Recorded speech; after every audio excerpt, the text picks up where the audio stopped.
Jeigu jau yra pasireiškusi pas tave kandidozė, tai darbui su kandida turi atlikti arba atitikti keletą sąlygų. Visų pirma, tai yra teisinga vandens terpė, teisinga šarminio vandens terpė, atstatyti vandens balansą mūsų organizme. Antras dalykas, kuris yra be galo svarbus, tai yra streso kontrolė, nes kandida sudegina ir gerąją mikroflorą. Apie tai plačiau kitą kartą. Trečias dalykas, reikia didinti gerosios mikrofloros kiekį mūsų organizme. Kaip tai padaryti? Vėlgi galima paklausti manęs. Toliau, fermentai.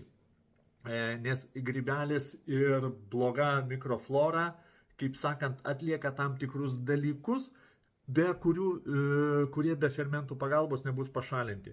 Mityba, tai ką mes valgome, tai mes maitiname ir savo grybelį. Vėlgi įdomu, pasiklaus, ko nereikėtų savo mityboje naudoti tuo metu, kai pas tave yra kandidozė. Darbas su gleivėmis. Tai vėlgi yra tam tikra netgi visa filosofija, kaip grybelis apsisaugoja save. Ir tulžis turi būti taki. Be to kepenys, kepenų darbas, nes jeigu jau kepenys nesusitvarko su grybeliu, nes grybelė, kaip sakant, kraujyje ir kepenys valo, ar ne, visa intoksikacija. Todėl, kai nesusitvarko kepenės, tada pajungiami inkstai ir visi kiti organai.